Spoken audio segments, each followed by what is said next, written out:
नमस्कार. श्री निसर्गदत्त महाराज एक चिंतन संकलन. श्री निसर्गदत्त महाराज एक चिंतन संकलन भाग 48. भाग 48.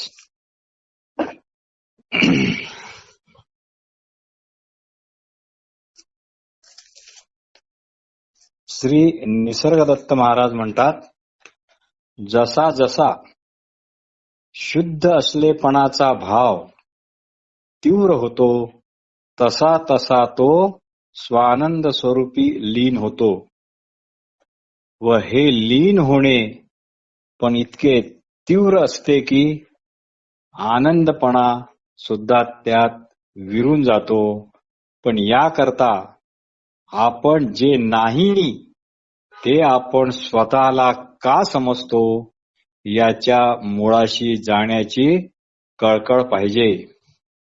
यालाच ते आत्मज्ञानाशी संगत करणे असे म्हणतात. आपण नेहमी इथे येऊन विचारता की स्वरूप प्राप्ती करता एखादा अमुक अमुक असा मार्ग आहे काय? श्री निसर्गदत्त म्हणतात, श्री निसर्गदत्त महाराज म्हणतात, आम्ही परंपरेची भाषा बोलत नाही, कारण त्याची तीक्ष्णता अतिवापरामुळे बोथट झाली आहे, किंवा असेही म्हणा की अतिपरिचयात अवज्ञा. तशी परंपरेच्या भाषेची स्थिती झालेली आहे. आम्ही फक्त इतकेच म्हणतो की तुम्ही केवळ तुम्हीच कसे आहात याचाच मुळापासून शोध घ्या, किंवा तुम्ही केवळ तुम्हीच आहात हेच फक्त पहा. माणूस, पशु इत्यादी ह्या केवळ देहाच्या जाती आहेत. त्या जाती जातीच्या ठिकाणी आहेत. त्या तुम्हाला कधीच येऊन सांगत नाही की आम्ही अशा अशा आहोत म्हणून. तुम्हीच आपणहून त्यांच्यात सहभागी झाला आहात व कशात सहभागी झाला नाहीत. जेव्हा तुम्ही एकांतात असाल तेव्हा विचार करा, तुम्ही केवळ आणि केवळ तुम्हीच असल्याचे ज्ञान जे किंचितसे आहे, बारीकसे आहे, असे जे किंचित जे ज्ञान आहे त्यावर साऱ्या ब्रह्मांडाचा किंवा जीव जगताचा डोलारा कसा आहे याचा विचार करा. याचाच दुसरा अर्थ असा की आपण आहो म्हणजेच जग आहो असेच झाले ना. याचाच दुसरा अर्थ असा की आपण आहो म्हणजेच जग आहो असेच झाले ना. पण या अशा जग आहो यातील फक्त वैयक्तिक देहाची ओळख तुम्ही देहा एवढीच अमुक तमुक अशा स्वरूपात घेता व व्यर्थ संकुचित होता. पण तुमची तुम्हाला खरी ओळख होताच ती खरी ओळख अवघे ब्रह्मांड भरून उरते.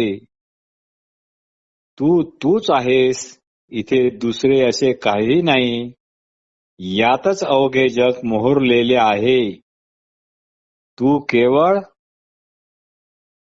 कळतेपणा आहे, तू केवळ असलेपणा आहे. तू तुला कळतोय, पण तू तुलाच अविचारामुळे अमुक तमुक असा संकुचित करून घेतो आहेस. केवळ कळणे हे व्यक्त आणि अमुक तमुक करणे हे व्यक्तित्व हे पक्के लक्षात ठेवा. आपण व्यक्ती अशी केवळ कल्पना करून उगीचच संकोचित जीवन जगतो. तुझे तुला अमुक तमुक वाटणे हे परप्रकाशित आहे, ते स्वयंप्रकाशित नाही. खर तर त्याचा प्रकाश तूच आणि तूच आहेस, तूच आधीचा आहेस. याला तुझ्याच कळतेपणाचा प्रकाश आणि याच कळतेपणाच्या प्रकाशात रूप रस गंध नाद स्पर्शपण हे पंचे ज्ञानेंद्रियाचे ज्ञानपण अनुभवल्या जात आहे. हे कळतेपण हे असणेपण वैयक्तिक नाही, सर्वात जे असणेपण आहे म्हणजे सगळ्या प्राणीमात्रात जे असणेपण आहे ते असणेपण म्हणून सर्वत्र एकच आहे. ते असणेपण म्हणून सर्वत्र एकच आहे. तेथे मी मरणार व रूप रस गंध नाद स्पर्श याचा अनुभव घेण्यास मुकणार हे केवळ संकोचितपणामुळेच तुम्हाला वाटते. अमुक तमुक समजल्यामुळेच तसे वाटते. केवळ असण्यापणाकडे जर लक्ष ठेवले तर मरणाची भीती निघून जाईल व अवघे जग तुझेच स्वरूप दर्शन होईल. सर्वांचा असणेपणा त्यात चालू क्षणातच असल्यामुळे तो सदैव आणि नित्य आहेच. मग जन्म कसा व कोणाला व मृत्यू कसा व कोणाला, आईबाप कसे, जगाला जगवणारा तूच. सध्या जी अमुक तमुक अशी जी ओळख आहे ती केवळ भ्रांती आहे. सध्या जी अमुक तमुक अशी ओळख आहे ती केवळ भ्रांती आहे. वस्तुतः अशी ओळख व भ्रांती ही एकच. तुम्ही अशी ही चुकीची ओळख बाळगता म्हणूनच जबाबदारीचे लचांड तुमच्या बोकांडी बसले आहे, तुमच्या माथी बसले आहे. कल्पना म्हणजे जर अलंकार समजले तर अलंकार वापरणारा हा निश्चित अलंकार नाही. कल्पना म्हणजे जर अलंकार समजत असलो आपण तर अलंकार वापरणारा हा निश्चित अलंकार नाही. म्हणून मी ज्ञानी आहे हे ज्याला कळले अशा तथाकथित ज्ञाताला आमच्या शब्दांची डोकेदुखी होते. मी ज्ञानी अशी पोच म्हणजे अज्ञानाचा बूस्टर डोस होय. मी ज्ञानी अशी पोच म्हणजे अज्ञानाचा बूस्टर डोस होय. असो. श्री निसर्गदत्त महाराज म्हणतात, जाणीव आपले असणेपण आपल्याला कळते हाच चिदानंद. आपले असणेपण आपल्याला कळते हाच चिदानंद. आता हे सांगा की हा चिदानंद शोधून काढून तुम्ही भोगता की जो न शोधताच भोगता, जो आपोआपचाच आहे आणि आपोआपचा असा जो चिदानंद आहे तोच तुम्ही भोगता. चिदानंद चिदानंद म्हणतात तो कसा आहे व तो कुठे प्राप्त होईल, काय साधना करावी लागेल याची मला माहिती हवी असे वाटणे, अशी मागणी करणे हा शुद्ध भ्रम आहे. अशी मागणी करणे हा शुद्ध भ्रम आहे. सर्व काही सुचण्याच्या अगोदर काय आहे? सर्व काही सुचण्याच्या अगोदर काय आहे? तर अगोदर आहे कळण्याच्या स्वरूपातील अवांछित अशी आपणच असणेपणाने आहो, कळतेपणाने आहो अशी सूचना. ही सूचना कोण्या दुसऱ्याची माहिती मी सांगतो असे समजून ऐकू नका.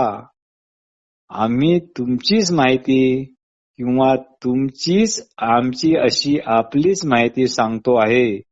वस्तुतः जे एकच एक आहे त्याला काय पत्थराचा साक्षात्कार होणार? जी वस्तू वस्तुतः एकच एक आहे त्याला साक्षात्कार होणार शक्य नाही. आपणाला आपणच आहो.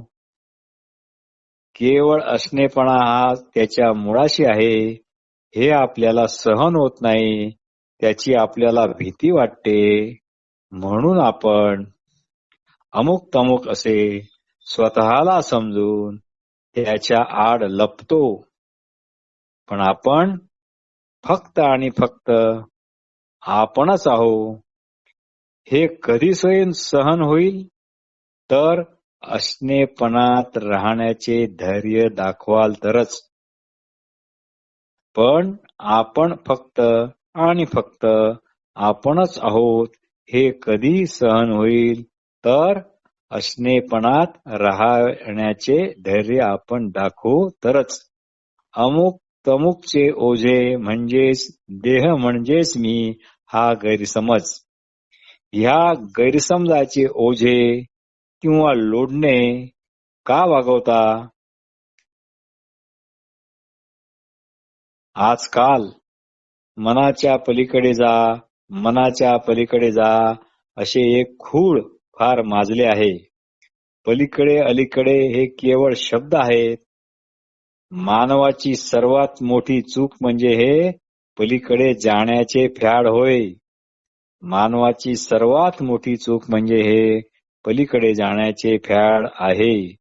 कायेला नुसती काया न समजता, कायेला नुसती काया न समजता ती तुम्ही माझी तुझी मानता व शेवटपर्यंत त्याच भ्रमात राहून जगता आणि मरता. रक्त मांसाचा गोळा हा तुमच्या दृष्टीचा सोहळा. आपण आपण असल्याच्या आनंदाला चिदानंद म्हणतात. जो आपोआपचा आहे, जो अवांछित आहे, तो मिळवलेला नाही. मुळात जे आहे ते नित्य सत्य आणि नित्य प्राप्तच आहे हे जर समजले तर त्याचा अभ्यास काय करणार? त्याची पारायणे कशाला हवी? पारायणे व अभ्यास ही सुद्धा एक प्रकारची कर्मणूकच आहे. पारायणे व अभ्यास ही सुद्धा एक प्रकारची कर्मणूकच आहे. तसे पाहिले तर तुमचा एकूण एक शब्द तसे पाहिले तर तुमचा एकूण एक शब्द केवळ म्हणजे केवळ कर्मणूकच आहे. टाइमपास करण्याचे प्रमुख साधन आहे. शब्दाच्या आधी जे आहे त्याला मात्र कधीच दगाफटका झालेला नाही आणि होणारही नाही. म्हणून घाबरू नका. तुम्ही म्हणाल, हे सर्व ऐकून फायदा काय? जे फायद्याचा विचार करते ते समजावे की टिकाऊ नाही, टाकाऊ आहे, अल्पायुषी आहे. अन्नाच्या रसापासून निर्माण झालेले याला शास्त्रात अन्नमय कोश म्हणतात. जे सर्व आयुष्य अन्न खाऊन काढते ते किती दिवस टिकणार?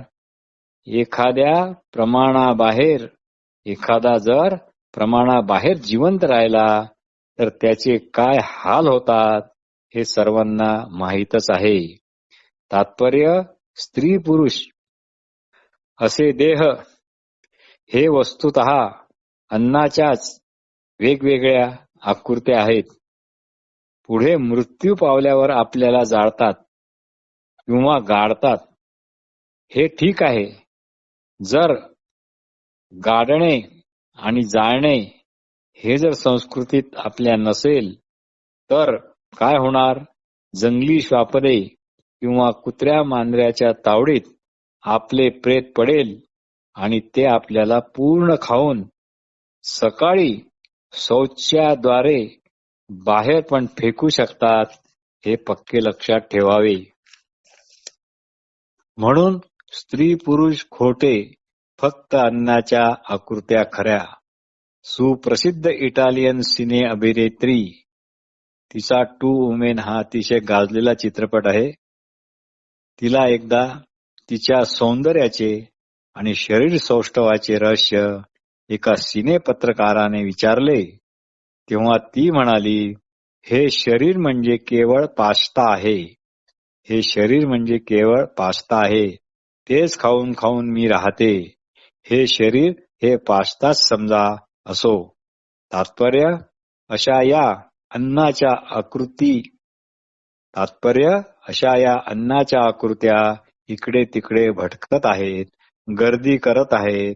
सहवासासाठी भिन्न लिंगाच्या अन्नरसाच्या आकृत्या पसंत करीत आहेत व अन्नरसाच्याच बाहुल्या निर्माण करीत आहेत. जोपर्यंत एकमेकांना हे सहन करू शकतात तोपर्यंत सोबत आणि नंतर दुसऱ्या आकृतीकडे ह्या वळतात. असो, शास्त्र म्हणते, लोक म्हणतात परब्रह्म आहे, पण परब्रह्माला मी परब्रह्म आहे अशी जाणीव आहे काय? अर्थात नाही. हजारो प्रलय आले तरी त्याची झळ त्याला बसली की नाही हे त्यालाच माहित नाही. तुम्ही केवळ असल्याचे ज्ञान तुम्हाला शास्त्रातून किंवा परंपरेतून मिळाले नाही. ते आगंतुक आहे, अवांछित आहे, आपोआपचे आहे. ते केवळ जागेपणाचा प्रकाश अशा रूपात आहे. तुम्हीच असलेपणाच्या रूपाने आहात. हे तुम्हालाच तुमचे सुचले आहे. याकरता तुम्ही काहीही केले नाही. काही केले आहे काय? अर्थात नाही. कारण हे सुचले पण हे असलेपणच आहे. तुम्हाला तुम्ही सुचले म्हणजे काय? असणेपणच सुचले ना. तुम्हाला तुम्ही सुचले म्हणजे काय झाले? असणेपणच सुचले ना. हे सर्व स्वयंप्रकाशी आहे. कोट्यावधी प्रकारचे विषयानंद भोगाल, पण तो आनंद त्या वेळेपुरता. आज तर त्याचे कुठेही नामोनिशाण नाही. फक्त त्याचा केर कचरा हा आठवणीत आहे. तोही काही दिवस राहणार. म्हणून जाग, झोप, क्षुधा, तृष्णा या अवस्था आहेत. याला तुमच्याच आहेपणाचा आधार आहे. हे समजणे विवेकाचे काम आहे. म्हणून तुम्ही अवस्थातीत ऐशी विवेकाची कामे